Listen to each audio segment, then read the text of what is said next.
Okay, to talk more about that big weekend, political analyst Dallas Jones is here to break it all down. Good morning to you. Thanks for being here. Good morning. Thank you. It was a busy political weekend. You've got Clinton's meeting with Loretta Lynch. It seemed to upset Hillary a little bit. You got the FBI talks. How do you feel like she's faring right now in the heat of all of this? Well, I think the Clinton campaign is one excited that at this point, she's talking with the FBI, which they're hoping is going to bring an end to the whole question around the emails, and the FBI brings their final conclusion. It's been widely reported and speculated in Washington that she's not going to be charged, and so they're looking to put this behind them.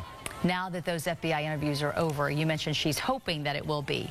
Is the likelihood that this is truly now almost over? Do you feel like that's going to happen now? I think it has to come to an end.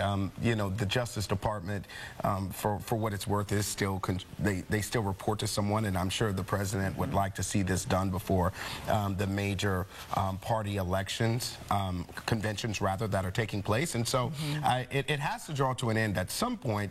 And so yes, I think it'll come to an end soon. All right, we got to talk about Trump. Reuters poll came out Friday. It shows him gaining and coming up a little bit, now single digit for the first time in several weeks.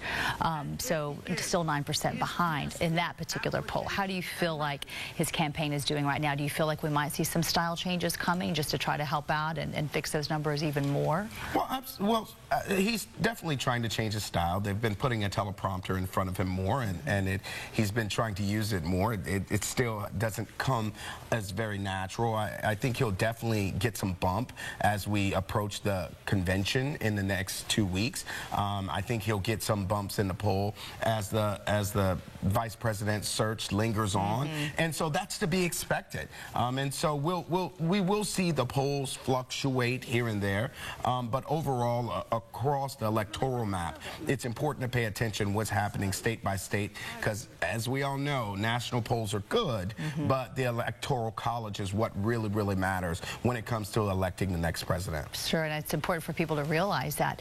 Let's talk about, we heard our reporter Douglas Zader just a few minutes ago talk about those VP ideas and who might be leading the way.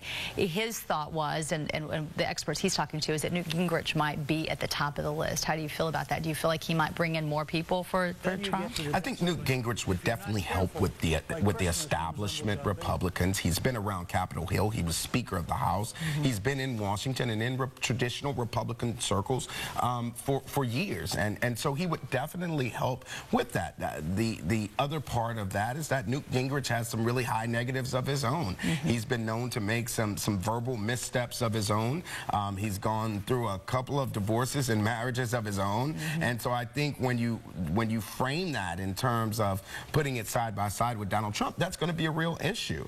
And Chris Christie is high on the list as well, and as we know, he hasn't always been the Republicans' favorite Republican, and so I don't know that he helps him in that regard. They were kind of like this in the beginning, right? They sort of button heads a little bit. Absolutely, and the fact that Christie is the governor that embraced President Obama at one point in time, and then they got mad at him for embracing Trump. Right. And so I think it will fare between those two.